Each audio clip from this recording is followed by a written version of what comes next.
আসসালামু আলাইকুম। আজকে সর্বশেষ সংবাদ জানাবো আমি নুসরাত। প্রথমেই জানিয়ে দেব সংবাদ শিরোনাম। ইরানে কার্যক্রম চালিয়ে যাবে রাশিয়ার পারমাণবিক সংস্থা রোসাটম। লেবাননে ইসরায়েলি হামলায় 15 জন চিকিৎসাকর্মী নিহত, আহত 45। পারস্য উপসাগর ও হুরমুজ প্রণালীতে আরও 6 জাহাজে হামলা। ইরানে হামলা বন্ধ করতে যুক্তরাষ্ট্র ইসরায়েলের প্রতি রাশিয়ার আহ্বান।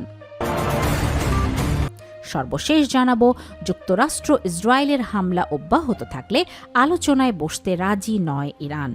শিরোনাম শুনলেন, এবারে বিস্তারিত। ইরানে কার্যক্রম চালিয়ে যাবে রাশিয়ার পারমাণবিক সংস্থা রোসাটম। মধ্যপ্রাচ্যের চলমান উত্তেজনাপূর্ণ পরিস্থিতির মধ্যেও ইরানের নিজেদের কার্যক্রম চালিয়ে যাওয়ার ঘোষণা দিয়েছে রাশিয়ার রাষ্ট্রীয় পারমাণবিক সংস্থা রোসাটম। সংস্থাটির প্রধান অ্যালেক্সি লিখাচেভ জানিয়েছেন, চলমান সংঘাত সত্ত্বেও ইরানে পারমাণবিক বিদ্যুৎ প্রকল্পে তাদের কাজ বন্ধ করা হবে না। রোসাটম বর্তমানে ইরানের বুশেহর পারমাণবিক বিদ্যুৎ কেন্দ্রে নতুন 2টি পারমাণবিক ইউনিট নির্মাণের কাজ এগিয়ে নেওয়ার পরিকল্পনা ধরে রেখেছে। এর আগে রোসাটমই বুশেহরে ইরানের প্রথম 1 গিগাওয়াট ক্ষমতার পারমাণবিক ইউনিট নির্মাণ করেছিল।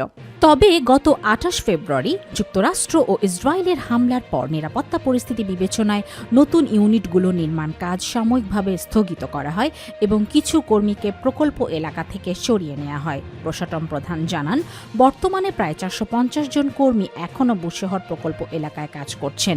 এর আগে নিরাপত্তাজনিত কারণে এই সপ্তাহে প্রায় 150 জন কর্মী আর্মেনিয়া হয়ে রাশিয়ায় ফিরে গেছেন। অ্যালেক্সি লিখাচেভ বলেন, বুশেহর বিদ্যুৎ কেন্দ্রের 2য় ও 3য় ইউনিট নির্মাণ আমাদের গুরুত্বপূর্ণ অগ্রাধিকারগুলোর একটি। বর্তমান পরিস্থিতিতে ইরান থেকে সরে যাওয়ার কোনো পরিকল্পনা নেই। মধ্যপ্রাচ্যের চলমান উত্তেজনা বৈশ্বিক পরিস্থিতিরই একটি অংশ।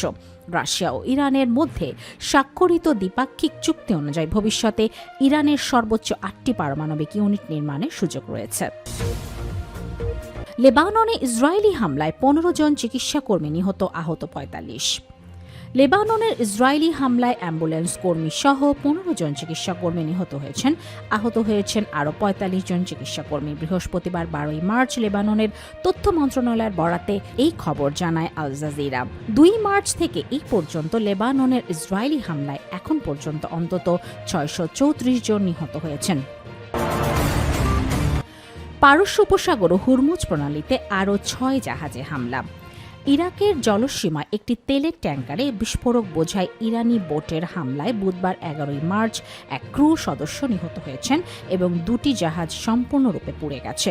বন্দর কর্তৃপক্ষ, সামুদ্রিক নিরাপত্তা সংস্থা এবং ঝুঁকি বিশ্লেষণকারী প্রতিষ্ঠানগুলোর দেয়া তথ্য অনুযায়ী পারস্য উপসাগরে আরও 4টি জাহাজে প্রজেক্টাইল ক্ষেপণাস্ত্র বা গোলা হামলার পরপরই এই ঘটনা ঘটে। যুক্তরাষ্ট্র ও ইউরোপের সঙ্গে সম্পৃক্ত জাহাজগুলোর উপর সাম্প্রতিক এই হামলাকে ইরান যুদ্ধের বড় ধরনের বিস্তার হিসাবে দেখা হচ্ছে। যুদ্ধ শুরুর পর থেকে মধ্যপ্রাচ্য অঞ্চলে হামলার শিকার হওয়া জাহাজের সংখ্যা অন্তত 16টিতে পৌঁছেছে। গত 28 ফেব্রুয়ারি ইরানের যুক্তরাষ্ট্র ও ইসরায়েলের হামলা শুরু হওয়ার পর থেকে পারস্য উপসাগরের সংকীর্ণ হুরমুজ প্রণালীতে নৌযান চলাচল প্রায় স্থবির হয়ে পড়েছে। বিশ্বের মোট তেল পরিবহনের প্রায় 1/5 এই রুট দিয়ে যায়। সাম্প্রতিক উত্তেজনার প্রভাবে বিশ্ববাজারে তেলের দাম বেড়ে 2022 সালের পর সর্বোচ্চ পর্যায়ে পৌঁছেছে। ইরানে হামলা বন্ধ করতে যুক্তরাষ্ট্র ইসরায়েলের প্রতি রাশিয়ার আহ্বান। ইরানে হামলা বন্ধ করে আলোচনার টেবিলে ফিরে আসতে যুক্তরাষ্ট্র ও ইসরায়েলের প্রতি আহ্বান জানিয়েছে রাশিয়া। বৃহস্পতিবার 12 মার্চ রাশিয়ার পররাষ্ট্র মন্ত্রণালয়ের মুখপাত্র মারিয়া জাখারোভা এই আহ্বান জানায় বলে প্রতিবেদনে জানায় আল জাজিরা। মারিয়া জাখারোভা বলেছেন, মস্কো এমন পদক্ষেপের জন্য চাপ দিচ্ছে যা উত্তেজনা কমাতে পারে এবং দ্বন্দ্বকে কূটনৈতিক পথে ফিরিয়ে আনতে পারে। তিনি সতর্ক করে দিয়ে বলেন, পুরো অঞ্চলের মানবিক পরিস্থিতি দুঃসহ হয়ে উঠেছে। চলমান যুদ্ধ দিন দিন উদ্বেগজনক হয়ে উঠছে। যুক্তরাষ্ট্র ইসরায়েলের হামলা অব্যাহত থাকলে আলোচনায় বসতে রাজি নন ইরান।